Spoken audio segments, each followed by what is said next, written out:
योग चित्त वृत्ति निरोध तदा drashtu swarupe avasthanam. These were one of the first words of Patanjali's Yoga Sutra, which was the first ever document on yoga, written by a yogi, a mystic. What does it mean? It means when you're in a state of yoga, the cyclical activity of the mind reduces so much so that your truest divine godly self starts coming out.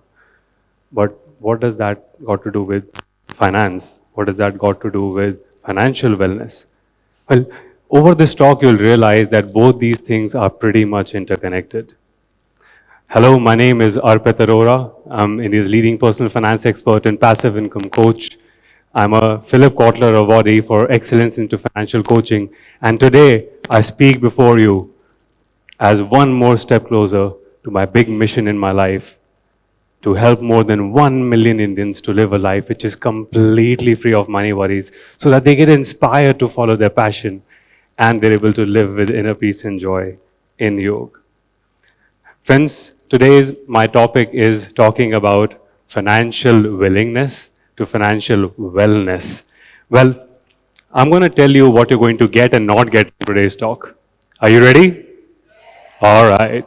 Okay. So what are you going to get, not going to get from this talk? Let's get started with that. What you're not going to get is, I will not be telling you why is it so important to invest in stocks, bonds, mutual funds, real estate, etc. But what I will be telling you, that besides doing all this, you'll still realize that you will not be in financial wellness. What do you have to do to be in financial wellness?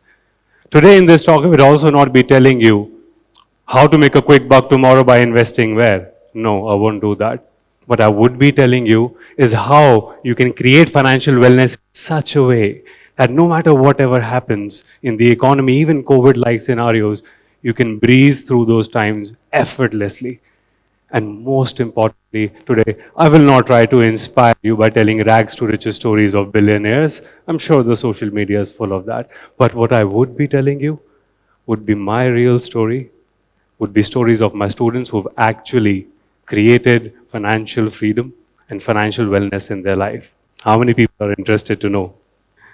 Wonderful, thank you. So friends, today I'll be talking about a lot of aspects of finance, and I want to get started with this one. Today my topic is about financial willingness to financial wellness, but I want to take you one step behind. I want to take you one step behind to make you understand that this is not just to their three zones, and I've been in all three, by the way. The first zone is actually that of financial unwillingness. This is where you're in darkness. The second stage is when you're in financial willingness, but this is when you're open to light. The third stage is financial transformation that you create when you are in financial wellness. And that is where you're in financial nirvana, financial enlightened. How many people want to be financially enlightened here? I bet all of us. So, how is this going to happen? Let's start connecting the dots. You know, I was just 18 years old. My parents sent me to London. I was doing my graduation there. I was also working in a market research company in my formative years while I was doing my graduation. Worked really hard, studied not so hard. 3 years passed by, got my graduation degree, and I was now wanting to make a dent in the world. I didn't realize this was the year 2008. 2008, anything significant happened? Any guesses? What? Yes, absolutely right. We had one of the biggest financial crises in the banking industry. And do you know where I got a job in? In a financial company. And do you know what particular part? I was working in sales. Oh, you got a smart people, eh? But this was the best thing that could have ever happened to me at that time. Now, I started working in this company. I was working really hard though. In 1 year, I was the top grossing salesman in that company. The management really liked me. I got promoted to the youngest person in the management, the highest person paid in the management. I bought my first BMW with my own money. I took my parents to international Euro trips every single year. I was young, making a lot of money in a new country, living the life. Or so I thought. The reality was that I was in financial darkness. because I was in that syndrome of the rich, where I was making a lot of money, but I was spending it all trying to look rich. The fact that I had never really had any savings, I was not keeping any savings for myself, anyways. I just wanted to spend it all. And this was going to cost me very soon. Time went by. Few years later, I completed my MBA from the London School of Commerce in Finance and Marketing. Now I had spent 7 years in London, just 3 years away from permanent citizenship, and a lot of people would die for that. But I realized something. I realized that I'm the only son of my parents. I have to take care of them. They will not be able to move to UK. I will have to come back. So I came back from my parents. I came back to India, left my job, left my car, everything that I'd built for all these years, got rid of all of that, came to India, and coming to India was a cultural shock because I could not relate to my own country. For a person like me who was highly dedicated, highly passionate, highly motivated now, had no job, no business, no money, remember? I was spending it all. I had no direction. I didn't know what I was going to do. It's one of the biggest lows in my life at that time. And that is when I want to make you understand that whenever transformation happens in anyone's lives, it happens because of one of two things. Either it's positive inspiration or it's negative desperation. For me, it was negative desperation because life was putting me through all that. But I hope from this talk today, you will use my positive motivation and inspiration to not go through the same pain that I had to. And now, time moved forward another few years. I was, I came to India. I started realizing that this is not the way. This is not the glory days anymore. I have to do something else. It was a real struggle. I closed my eyes and I asked myself, what is it that I really want to do? And three things came to my heart. It had to be finance, it had to be marketing, it had to be research. One of these three things had to be what I had to do. So I took up a job with Royal Bank of Scotland. I worked there for a year as a financial analyst. And I started saving this time. I learned from my mistakes. I started saving and I started investing. And I thought that this is what is going to really help me. Well, the fact of the matter is that it was working for me at that time. There was no such problem. But as time moved on, I realized that the entrepreneurial blood that was burning inside me, I wanted to start my own business. That is why, another reason why I wanted to come to India. So I researched in the Indian markets and I realized that a lot of people who are actually investing their money don't do any research. They're just following other people's advice. And that is why they're also failing. They don't even understand what they're doing. So I started a research company, got registered with SEBI as a research analyst. By the way, one of the youngest people at that time to do so. And in this whole quest, things started turning around.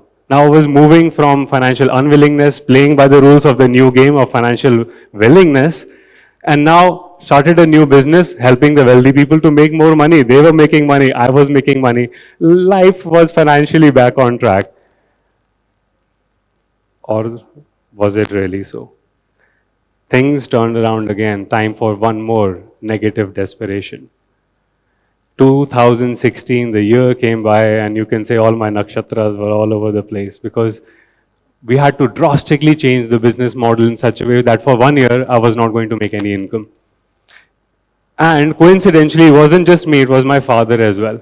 He also was going through the same scenario at the same time. So both the earning members in the family were going through the same situation. So for a year, we had no income. Now, coincidentally, or you can call it the icing on the top, was I also got married in that same year.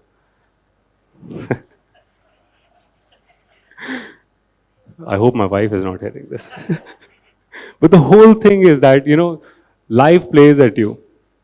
There are ups and downs. And in that exact moment, I realized that just investing will not cut it.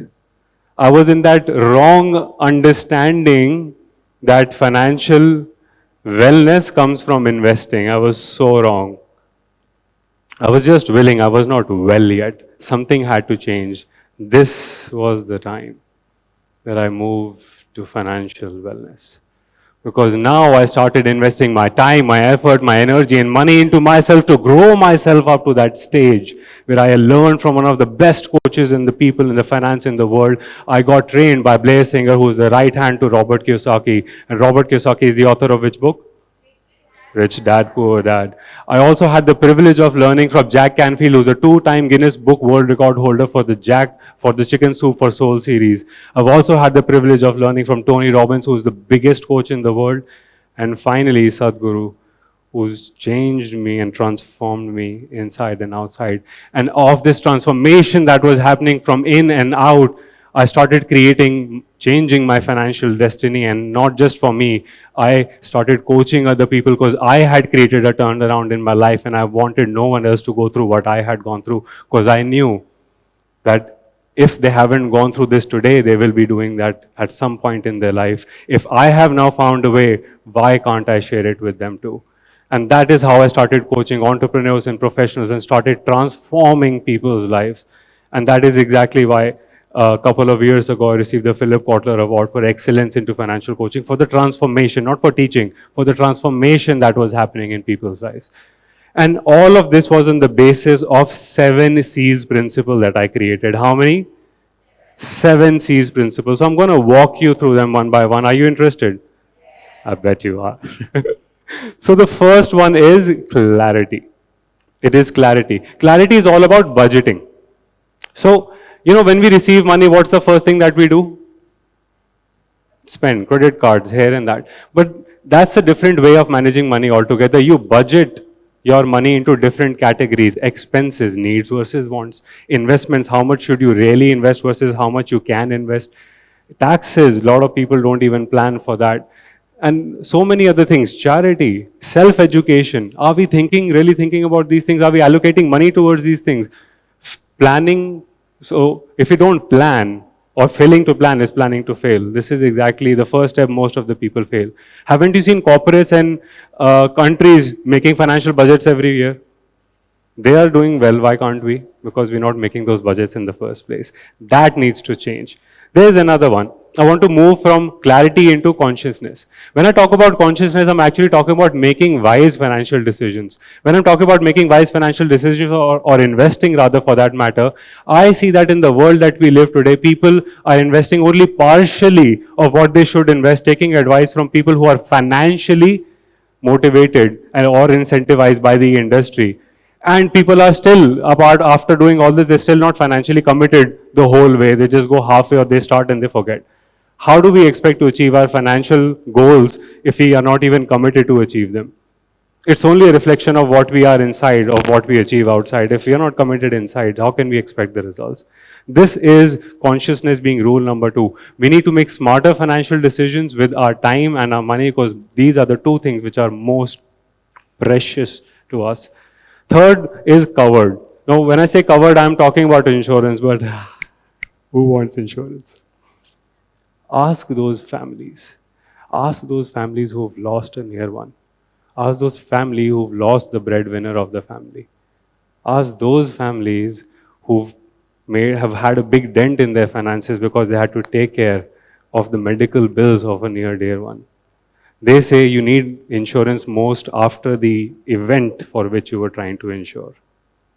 Ironic, but this is the mentality of most people. I often say this, and it's quite controversial: the value of your car is more than the value of your life. When you go down and look at your documents, you will know what I mean, because it's mandatory to get your luxury car insured, but what about your life? What about your health? Is it adequately and correctly insured? That's a question I'm going to leave you with today. The next one, actually, after we talk about clarity, conscious, and covered, is cash flow. This is my favorite one, by the way, because I often say this, that it's not that we suffer our life or our survival, we actually suffer our lifestyle. I'm going to say it one more time, let it go, sink in. It is not our life that we suffer or the survival, it is our lifestyle that we suffer. And lifestyle today is only going up and trying to look rich, again, going back to the first syndrome. So I want you to understand that we are only dependent on mostly one source of income for this big lifestyle that we're trying to build ourselves around. If anything happens to that, like it happened to me, what do we do? This is exactly where consistent passive income comes into topping. This is why I'm so passionate with it, because I've gone through it and I understand how important it is. And this is exactly what I did to come around, to make a turnaround in my life, where I shifted from being dependent on my salary or my business income, but I used my financial and non-financial assets of the entire family, turned it around in such a way that we were able to create fixed monthly income. We were not paying high taxes. It was consistent, and most importantly, we were not taking high risks in doing so. How many people were like that? I bet everyone again. See, the whole thing is, the next C when we talk about is contingent. You might be thinking, now that you've got yourself an insurance, you're taken care of emergency. No, because there is loss of income and there could be a loss of job, both of which you need to take care of separately. How most people do it is they put all the money in their FDs, but that gets eroded because of inflation and taxes. Or they put all their money in high growth assets, which they have to later sell at losses to take care of contingency. Both ways, it is the balance that you're trying to strike. Without that balance, the wheel will not be able to go the way you want. And when I move any further on this, the sixth and the one that I like, another one of my favorites is confidence. Hear this very carefully. Most people are willing to lose money trying to go their own way than actually learn how it is done and then do it.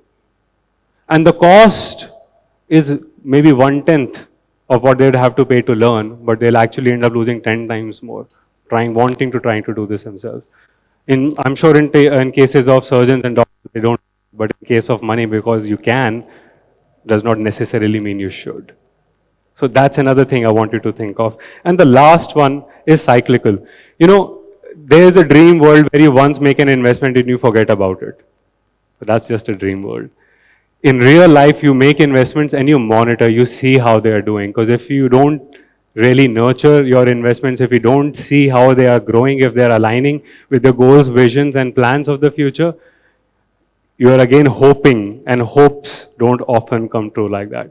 So the whole idea is that you need to use all the 7 C's, and the cyclical, the final thing, that the action point that you have to do is you have to make sure that you keep on monitoring every quarter with an expert, or every year by yourself, depending on how your investments are planned. Using all C's, you can achieve financial wellness. My friends, this is the time to make a change. This is the time to move from financial unwillingness to financial yoga. This is the time to move from financial darkness to enlightenment. This is the time where you can craft your own destiny. Yoga chitta rutti nirodha tada drashtu swarupe avasthanam.